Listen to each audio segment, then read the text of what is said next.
Hey everybody, how's it going? It's Barry, and today we're going to be talking about Gemini. Gemini is currently in the Lupin dungeon, where you can get her soul stones for fire, light, and dark. There is no water or wood elements for Gemini, unfortunately, just like Tanya as well, who doesn't have those. And I guess that's why they released them at the same time. I didn't even think of that until right now. But anyway, let's just go right on into it, starting with fire, as we always do. Just gotta scroll down, and she should be, yeah, here we are. So here's the Evo 1, the Evo 2, and the Evo 3. And that's the regular, and here's the variant. I prefer the regular. I like the one with the purple hair. I think that's very cute, very cool. Looking at the stats, she is an attacker, and she has a really good attack and HP stat for a Nat 3, and her defense is a bit low, but it is the typical that we see for Nat 3 attackers, so can't really complain there. Looking at her skills, so for her leader skill, she has Firm Resolve, Resist 15 to 20%, and it's all content, which is very nice. It would be nice if it was a little bit stronger of a resist lead, but it's alright, what can you do? And then looking at her 3-star, she has HP Siphon for herself, which greatly restores her HP, and skill books give a 25% damage boost. And then on 5-star, she has HP Siphon again, but this time it's a regular restoration, but it is for the allies, so the whole team. And skill books give a 10% boost to its effectiveness, so its heal is 10% stronger, and it gives a 20% damage boost as well, which would also affect the healing, since it is damage based and you'd be doing more damage. Where you'd want to use her, you can use her in a lot of places. She is just a generic fire attacker. There's nothing super unique or special about her, but that means she can be used in a lot of places. Unfortunately, though, it does mean that there are most likely better options, which there are among the Nat 4s and Nat 5s that we see. But anyway, specifically where you can use her, so 1, PvP offense. She can be good for a generic attacker, especially in the Nat 1 to 3 league coming out beginning of next month.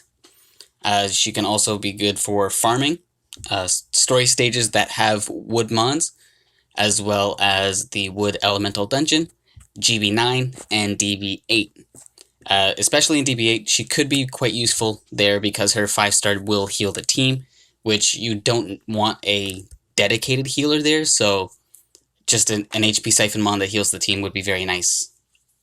Then you can use her in Wood Colossus, just as a general fire attacker, and you can use her in Dark Colossus as well, because of the whole gimmick with the Dark Colossus preventing you from using a healer. HP Siphon Mons are very useful there, so she can also help you with that. That's about it for where you can use her. How you'd build her, you want to build her fully offensively. In order for her HP Siphon to be effective, you want her to do as much damage as possible. So I would probably go crit rate, attack, crit rate, attack, crit damage, something like that. But you can also go triple attack or attack, HP, attack, defense, something like that, because she is not crit required, so she doesn't need it. But with her being the main mon we get in the elemental dungeons, you get, if you Oko Lupin, you can get 22 soul stones. So by the end of the month, by the end of the dungeon, you'll probably be able to summon at least 8 of them or so. So you're most likely to get one with a square anyway, so you might as well just build her with crit rate. But anyway, that's going to be it for fire. I clicked on water again. I did the exact same thing when I was recording the Tanya video. Anyway, let's find light. Light is a Nat 4 though, so she should be a bit easier to find. Yep, here we are. So here's the regular, pink and blue. I like it a lot. And then the variant is more also pink and blue, but like not quite. I like the regular one more. The colors are more vibrant, you know. She is a tank, and she has a okay HP stat for a Nat 4 tank, though her defense is really good and her attack is pretty good as well. Her HP is a bit lower than most Nat 4 tanks, but that's alright. it doesn't hurt her too much because of what she does. And speaking of that, on her 3-star, she has Adrenaline, 5%, based on her own HP, and skill books make that 10% and give a 20% damage boost. Then on 5-star, she has Attack Down, 80% 2 turns, skill books give a 25% damage boost there. So, the reason I say her HP being lower than most Nat 4 tanks isn't that big of an issue is because you're going to want to build her with a lot of HP anyway. So, it'll balance out with the gems that you give her. Speaking of where you want to use her, so she can be used in quite a lot of places as well. Not as much as fire, but still quite a lot of places. First off, PvP. Defense or offense, she's useful for either. Passive healers, of course, are very good in PvP. So there's that. And then the attack down can be helpful, especially if you put her on your defense team, just lowering your opponent's damage. It's very useful. But she's really there for that adrenaline.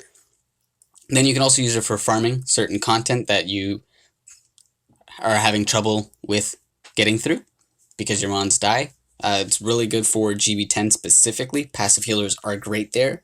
She doesn't do as well as mons like Fire Sanzang or Water Persephone would do in GB10 just because she is a light mon, so she will be targeted. But you can use that for your advantage. Build her fully tanky so she can live all the hits and be a solo light tank, and then have 3 other element mons like sappers or whatnot there, so she can be very useful for that. We see solo light tanks be very effective in mons like Light Venus, Light Nike. Those are 2 very good examples, and she can fit that exact same role as well, while also being a passive healer. So on my alt, for example, I use my Light Nike as a light tank, and then I have my Water Persephone as a passive healer. Well, Gemini can do both at the same time, so there's that. Worth noting though that she will be doing much less damage than Nike, so there's that to keep in mind. And how I would build her, so first off, you can go triple HP and just get defense from substats. I should point out that using her in Colossus, GB10, you don't need to worry about resist, so there's that. You can just focus on defense stubs, but if you use it for PvP, you're going to need a lot of resist. I forgot to mention, you can also use her in Dark Colossus just as a dark attack, just to keep your team alive. And then you can also use her in Titans for that attack down. Her passive healing isn't great there though, it is helpful, but it'll fall off very early. You'd much rather want a dedicated healer that has their 5 stars a heal than a passive healer. But anyway, let's move on to Dark, the final of the Gemini. And here's her regular purple and red, very cute. And I like the regular one more.